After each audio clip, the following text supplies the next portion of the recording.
এবার সরাসরি আসানসোলের ছবিটা দেখাবো। ভয়াবহ আগুন, দেখুন দাউ দাউ করে জ্বলছে আগুন এবং কুলটিতে আগুনে ভস্মীভূত জুতোর গোডাউন, যেমনটা আমরা জানতে পাচ্ছি আসানসোলের ভয়াবহ আগুন এবং কুলটিতে আগুনে ভস্মীভূত জুতোর গুদাম। আগুন নিয়ন্ত্রণে ঘটনাস্থলে দমকল। কিভাবে আগুন লাগলো, এখন কি পরিস্থিতি জানাবে দীপক শর্মা রয়েছে আমার সঙ্গে। দীপক, দেখো, একেবারে কিভাবে আগুন লেগেছে তা এখন দমকলের বাহিনী জানাতে না পারলেও এখন আগুন নিয়ন্ত্রণে আনার চেষ্টা চালাচ্ছে ঘটনাস্থলে দমকলের একটা ইঞ্জিন আগুন নিয়ন্ত্রণ করছে। প্রথমেই আগুন দেখতে পায় স্থানীয় বাসিন্দারা কি জুতোর দোকানের গোডাউন থেকে আগুন বেরোতে এবং কালো ধোঁয়া বেরোতে। এরপরে স্থানীয় বাসিন্দারা প্রথমে আগুন নেভাতে শুরু করে, পরে দমকল বাহিনীর একটা ইঞ্জিন এসে এখন আগুন নিয়ন্ত্রণে আনার চেষ্টা চালাচ্ছে। দমকলে যদিও প্রাথমিক অনুমান শর্ট সার্কিটের ফলেই কিন্তু এই জুতোর গোডাউনে আগুন লাগতে পারে, কিন্তু আগুন নিয়ন্ত্রণে আনার পরেই তারা পরিষ্কারভাবে জানাতে পারবে যে আগুন লাগার কারণ কি, উৎস কোথা থেকে আগুনের ছিল। যে জুতোর গোডাউনে আগুন লেগেছে সেইখানে লক্ষাধিক টাকার জুতো ছিল, সামগ্রী ছিল, তার কিন্তু সামগ্রী আগুনে পুড়ে একেবারে নষ্ট হয়ে গেছে এবং জিটি রোডের উপরে থাকার ফলে এই গোডাউন যানজটের সৃষ্টি হয়েছে। জিটি রোডে তীব্র যানজট দেখা দিয়েছে এই অগ্নিকাণ্ডের ঘটনার পরে। একটা আতঙ্ক ছড়িয়েছে, কারণ হচ্ছে এটা বাজার এলাকায় একটি জুতোর গোডাউনে আগুন লাগেছে। আগুন ছড়িয়ে পড়ে অন্য দোকানে। দীপক, জানতে চাইবো যে গোডাউনে যে সময় আগুন লাগে সে সময় কি গোডাউনের ভিতরে কোনো কর্মী ছিলেন? দেখো, জুতোর দোকানে কর্মীরা উপস্থিত থাকলেও গোডাউনে সেই সময় কর্মীরা কেউ উপস্থিত ছিল না, তাই কিন্তু কোনো হতাহতের খবর নেই এই ঘটনায়। জানতে চাইবো, যেমনটা তুমি জানাচ্ছিলে যে একেবারে একটা বিভিন্ন দোকান রয়েছে আশপাশে, যেমনটা তুমি আমাকে বলছিলে বাজারের মধ্যে যেখানে আগুন লেগেছে জিটি রোডের উপরে, সেক্ষেত্রে আগুন কি অন্যত্র ছড়ানোর কোনো আশঙ্কা রয়েছে নাকি আগুন নিয়ন্ত্রণে আনা সম্ভব হয়েছে?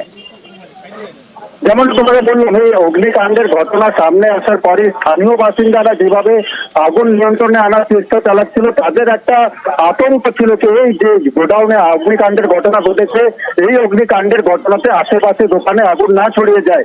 তাই তারা কিন্তু স্থানীয় বাসিন্দারাই আগুন নিয়ন্ত্রণে আনার চেষ্টা চালায় এবং দমকলের যে একটা ইঞ্জিন ঘটনাস্থলে পৌঁছেছে এবং তারা আগুন নিয়ন্ত্রণে আনার চেষ্টা চালাচ্ছে। যে কারণে কিন্তু আশেপাশে দোকানে আগুন না ছড়িয়ে গেল, কিন্তু আতঙ্ক সৃষ্টি হয়েছে জিটি রোডে আশেপাশে থাকা দোকান। কটা ইঞ্জিন কাজ করছে দীপক এই মুহূর্তে? ঘটনাস্থলে এই মুহূর্তে দমকলের একটা ইঞ্জিন কাজ করছে, অন্যদিকে কিন্তু স্থানীয় বাসিন্দারা বালতিতে করে জল আগুন নিয়ন্ত্রণে আনার চেষ্টা করছেন। অবশ্যই পরিস্থিতির উপর নজর রাখো, পরবর্তীতে আপডেট নেব।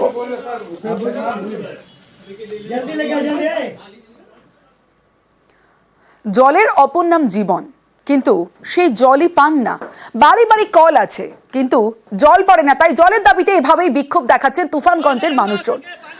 পিএইচই অফিসারদের ঘেরাও করে বিক্ষোভ। তুফানগঞ্জের ভানুকুমারী পঞ্চায়েতে জল কষ্ট, বাড়ি বাড়ি কল থাকলেও জল পড়ে না।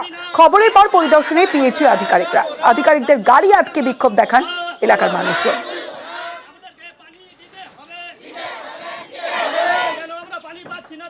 জলের সমস্যা ওনারা দেখলেন, বাড়ি বাড়ি ইনকোয়ারি করলেন, দুই পাশে পাম্প চালাইলেন, তবু জল নাই। আমাদের এখানে মোটামুটি 1200-1300 বাড়ি আছে, কোনো বাড়িতে জল আসতেছে না। ওনারা নিজেরা চেকিং করলেন, দেখলেন জল নাই। আমাদের জল দপ্তরের যে অফিসার উনি এসেছিল এই আন্দোলনের মানুষের সম্মুখে, উনি বলে গিয়েছে যে আগামী 10 দিনের মধ্যেই আমরা আপনাদের এখানে জলের সুব্যবস্থা এবং বিশুদ্ধ পানীয় জলের ব্যবস্থা করে দেব। ইনস্ট্রাকশন দিয়ে দেওয়া হয়েছে, কাজ শুরু হয়ে যাবে। আশা করছি কিছুদিনের মধ্যেই প্রবলেমটা সলভ হবে। এখানে মানে জলের প্রেশারটা একটু কম আছে, লো প্রেশার আছে, ঠিক আছে। এমনিতে আমাদের একটা নতুন পাম্প হাউস হচ্ছে, তো ওটা চালু হলেও হবে কিছুটা, কিন্তু ওটা একটু টাইম টেকিং। তার আগে দেখছি কিভাবে জিনিসটাকে সলভ করা যায়। কোথাও পানীয় জলের সমস্যা, আবার কোথাও পানীয় জল প্রকল্পের সমস্যা। নকশালবাড়িতে ট্যাঙ্ক থেকে অনবরত জল পড়ে যাচ্ছে। স্থানীয়রা দোষারোপ করছেন ঠিকাদারকে। তাদের অভিযোগ সরকার টাকা দিয়েছে, কিন্তু ঠিকাদার সংস্থা অর্ধেক কাজ করেই হাওয়া। স্থানীয় পঞ্চায়েত চাইছে এ নিয়ে তদন্ত হোক।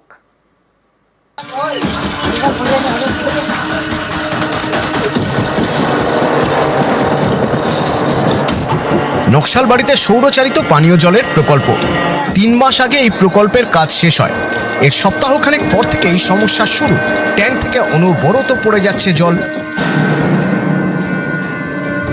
অনগ্রসর কল্যাণ দপ্তরের উদ্যোগ নকশালবাড়ির দয়ারাম জোতে তৈরি করা হয় সৌরচালিত জল প্রকল্প। তারই এখন বেহাল দশা। স্থানীয়দের অভিযোগ, ঠিকাদার সংস্থা ঠিকমতো কাজই করেন, তার জেরেই এই অবস্থা। স্থানীয়দের দাবি, সৌরচালিত জল প্রকল্পে 2টি ফিল্টার থাকার কথা। নকশালবাড়ির এই প্রকল্পে 1টি ফিল্টার লাগানো হয়েছে। স্থানীয়দের দাবি, জলের ট্যাঙ্ক ঠিকমতো বসায়নি ঠিকাদার সংস্থা। এর জেরে যখন তখন ট্যাঙ্কটি ভেঙে পড়তে পারে। ভালো করো, ওয়ার্লিং ঝালাইগুলো ভালো করে হয় নাই। আমাদের কমিটি দেখে ফোন করতেছে, ওরা ফোন তুলে না, আসবে বলতেছে, আসবে না, আসে না। স্থানীয়দের অভিযোগ, ট্যাঙ্কে থাকা অটোমেটিক সিস্টেম কাজ করছে না। এই কারণে অনবরত জল পড়ে যাচ্ছে। এর জন্য সকলেই ঠিকাদার সংস্থাকে দায়ী করছেন। এত টাকা খরচা করে গভর্নমেন্ট এই প্রজেক্টগুলো করবে সাধারণ মানুষের জন্য, এবার ভয়ে যদি বাচ্চারা জল খেতেই যেতে না পারে, এই তো অকেজো হয়ে যাচ্ছে। আমরা এই বিষয়ে অভিযোগ জানাবো। নকশালবাড়ির বিডিও জানিয়েছেন তিনি এই বিষয়টি নিয়ে অনগ্রসর শ্রেণী কল্যাণ দপ্তরের সঙ্গে যোগাযোগ করবেন। পূর্ণ তদন্ত হোক, কোন এজেন্সি কাজ করেছে, কে বা কারা জড়িত, তদন্ত সাপেক্ষে বের হয়ে আসুক।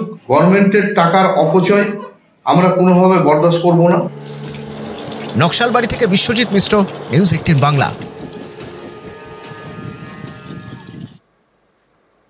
10 কোটি টাকা খরচ, আর সেই 10 কোটি টাকা খরচে 1 বছর আগে তৈরি করা হয়েছে প্রশাসনিক ভবন, কিন্তু তা আজও চালু হয়নি। কোচবিহারের পঞ্চানন বর্মা বিশ্ববিদ্যালয়ের প্রশাসনিক কাজ এখনো চলছে একাডেমিক বিল্ডিং থেকেই, আর এর জন্য ক্লাস করতে সমস্যা হচ্ছে বলে অভিযোগ।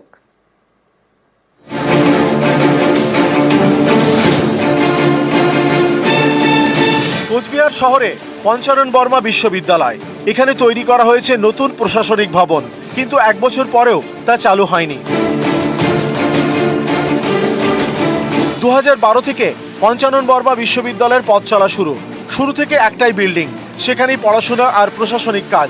এতে পড়ুয়াদের সমস্যা হয়, কারণ প্রয়োজনের তুলনায় ক্লাসরুম কম। এই সমস্যা মেটাতে উদ্যোগ নেয় উত্তরবঙ্গ উন্নয়ন দপ্তর। প্রশাসনিক ভবন তৈরির কাজের জন্য বরাদ্দ করে 10 কোটি টাকা। গত বছরে এই ভবন তৈরিও হয়ে যায়, কিন্তু আজ পর্যন্ত তা চালু হয়নি, ফলে পড়ুয়াদের সমস্যাও মেটেনি। ম্যাথ ডিপার্টমেন্ট, কমার্স, লাইব্রেরি সায়েন্সের অনেক কিন্তু ক্লাস করানোর জন্য পর্যাপ্ত রুম নেই। এছাড়াও যারা স্কলাররা রয়েছে, যারা পিএইচডি করছে, তাদেরও কিন্তু যে ক্লাস করাবে সেরকমও কিন্তু ক্লাসরুম নেই। তাই যে ভবন তৈরি করা হয়েছে সেটা যেন খুব দ্রুত চালু করা হয়। এতে ছাত্রছাত্রীরা ক্লাস ঠিকমতো করতে পারবে, তাদের যে রুম যে দরকার, যে পরিকাঠামো দরকার রুমের, সেটার একটু সমাধান হবে। ছাত্র সংগঠন এআইডিএসের পক্ষ থেকে আমরা ডেপুটেশন অনেকবার দিয়েছি ইউনিভার্সিটির কর্তৃপক্ষকে যে এই ভবনটি চালু করার জন্য। তাই বলবো যে তাড়াতাড়ি যাতে সেই ভবনটা চালু করা হয়, তাহলে ছাত্রছাত্রীদের সুবিধা হবে। গত বছর মার্চে বিশ্ববিদ্যালয়ের হাতে নতুন বিল্ডিং তুলে দিতে একটি অনুষ্ঠান হয়। সে অনুষ্ঠানে উপস্থিত ছিলেন তৎকালীন উপাচার্য নিখিলেশ রায়, যাকে নিয়োগ করেছিলেন রাজ্যপাল। এরপর ওই উপাচার্য অবসর নেন, তার জায়গায় নতুন কোন উপাচার্য নিয়োগ হয়নি।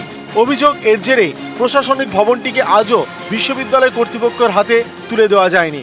যিনি ভিসি ছিলেন এতদিন, তার পছন্দ হচ্ছিল না, বা তিনি মনে করছিলেন যে তাকে ঠিকভাবে গুরুত্ব দেওয়া হয়নি ওই ব্যাপারে। সেই জন্য ওটাকে নেবার ক্ষেত্রে উনি খানিকটা গাফিলতি দেখিয়েছিলেন এবং উনি ব্যবহারও করতেন না। উনি চলে গেছেন।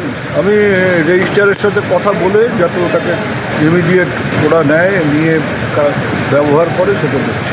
আমার কাছে যতটুকু খবর, অ্যাডমিনিস্ট্রেটিভ বিল্ডিং এরও টেন্ডার করে ভেন্ডারকে ওয়ার্ক অর্ডারও দিয়েছে, যে কোনোদিন কাজ করা শুরু করবে যদি আমরা শুধু ইয়েস বলি। যেহেতু এখন vice chancellor not in position, আমি তো এককভাবে কোনো সিদ্ধান্ত নেওয়ার ক্ষমতা নেই।